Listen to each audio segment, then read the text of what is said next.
शाम को 4 बजे से लेकर 7 बजे के बीच में शंकर और पार्वती के भ्रमण का समय रहता है। मेरे देवाधिदेव महादेव और माता पार्वती के भ्रमण का समय, भगवान शंकर पार्वती घूमने को निकले।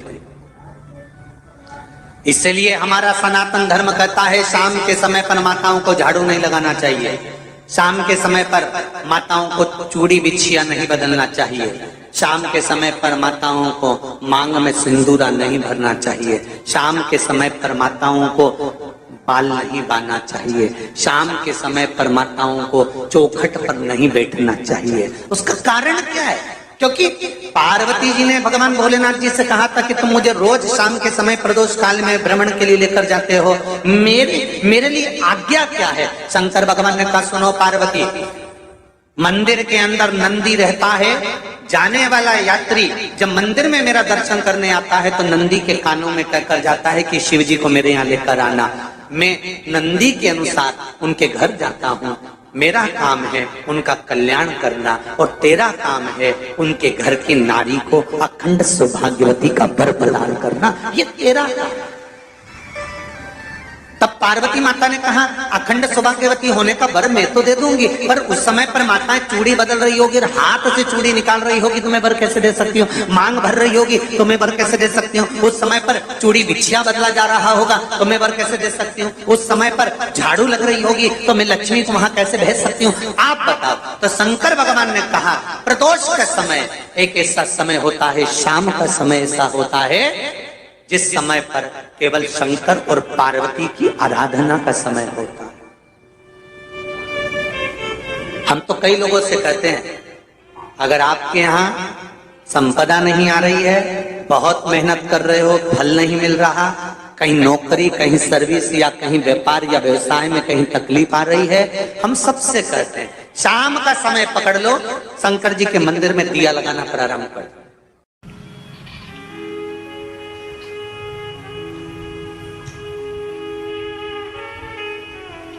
पीपल की जड़ में इत्र का जल, पीपल की जो जड़ होती है उसमें इत्र का पानी,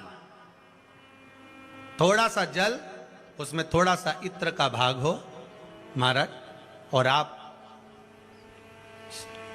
भगवान पीपल देव पिपलेश्वर महादेव का स्मरण कर कर पीपल की जड़ में अगर जल चढ़ा रहे हैं और मान लो शरीर में कोई कष्ट हो गया है, शरीर में कोई रोग हो गया है, कोई मालूम पड़े ये हाथ 4 दिन से दुख रहा है या 4 दिन से ये नस दब गई है या ये कमर दब रही है, तो आप 2-4 दिन कर देखो। कलश के अंदर जल, जल में इत्र का थोड़ा सा भाग, पीपल की जड़ के नीचे आप उसका सिंचन करिए पिपलेश्वर महादेव के नाम से।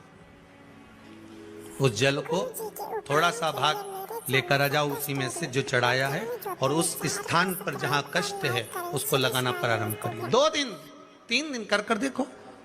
प्रैक्टिकल करने में क्या जाता है? सीवर वाला महाराज झूठ बोल रहा हो तो प्रैक्टिकल करने में क्या जाए, अपना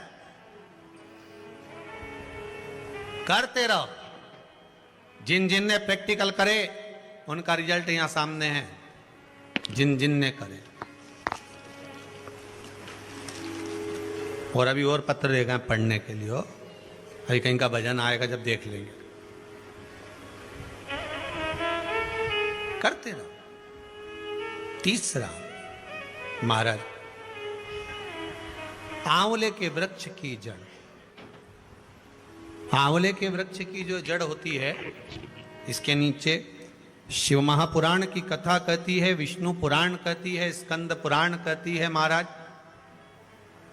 कि भगवान नारायण स्वयं इस जड़ के नीचे अपना विश्राम करते हैं महाराज। इस जड़ के नीचे प्रयास करा करो, 1 चुटकी हल्दी, कितनी? मात्र 1 चुटकी हल्दी, आंवले के वृक्ष के नीचे भगवान हरि हर महादेव, कौन से महादेव हैं? हरि हर महादेव के नाम से रखकर उस पर पूर्व मुख कर कर, पूर्व की ओर मुख कर कर जल समर्पित करना प्रारंभ कर दीजिए। आप अगर प्रयास करेंगे शुक्रवार की शुक्रवार करें या नवमी की नवमी करें, अष्टमी की अष्टमी करें, प्रदोष की प्रदोष कर लें, सोमवार की सोमवार कर लें, तो आंवले की जड़ के नीचे अगर हमने हल्दी रखकर जल का भाग समर्पित करा है पूर्वभिमुख होकर, तो अगर व्यापार नहीं चल रहा है, 1 हफ्ता हो गया, बैठे हुए हो, कोई ग्राहकी नहीं है, तो 1 बार करो, दूसरी बार करने जाओगे तो आप अपने आप दौड़ कर जाओगे कि मेरा 1 हफ्ते से व्यापार अच्छा चल रहा है। आप दूसरी बार करोगे तो आपको ये ज्ञान उपदेश ये प्राप्त हो जाएगा, अपने आप रिजल्ट सामने आएगा कि हाँ, हमने आंवले के वृक्ष के नीचे हल्दी को समर्पित करा था और उसको चढ़ाने के बाद हमने जो जल चढ़ाया है उसका फल हमको प्राप्त हुआ, उसका फल हमें मिला है।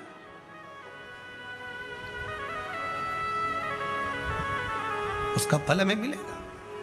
कोई भी क्रम करे, हम फिर कहेंगे, फिर निवेदन करेंगे, कुआं खोदो, एक जगह खोदो, पानी निकलेगा। कभी यहां भटक गए, कभी वहां भटक गए, थोड़े दिन यहां आ गए, थोड़े दिन कहीं दूसरी जगह चले गए, फिर तीसरी जगह चले गए, चौथी जगह चले गए, भटक रहे हैं। अब बाबा से विनती करना, अब नहीं भटकूंगी चाहे कुछ भी हो जाए। बहुत भटक ली, सारी दुनिया में जाकर घूमी आई, सबसे निवेदन कर कर आ गई, अब मेरे बस की नहीं बची, अब तो तेरा दरबार है और तेरा भजन है, इसके सिवाय कुछ नहीं करूं। श्री शिवाय नमस्तुभ्यं, श्री शिवाय नमस्तुभ्यं, श्री शिवाय नमस्तुभ्यं, श्री शिवाय नमस्तुभ्यं, इसके सिवाय कुछ नहीं करूं।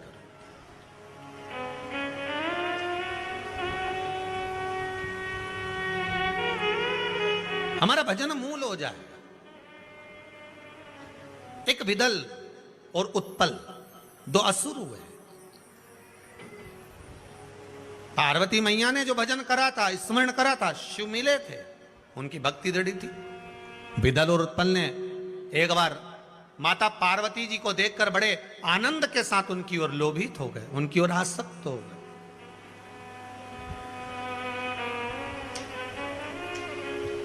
जो जो राक्षस, जो जो असुर भगवान की ओर लोभित हुआ, भगवान ने उसका कल्याण कर दिया। दुनिया के लोग संसार को देखकर लोभित होते हैं, ये कितनी सुंदर है, वो कितना सुंदर है, वो ऐसा है, वो वैसा है। हम काया देख रहे हैं, केवल शरीर देखा।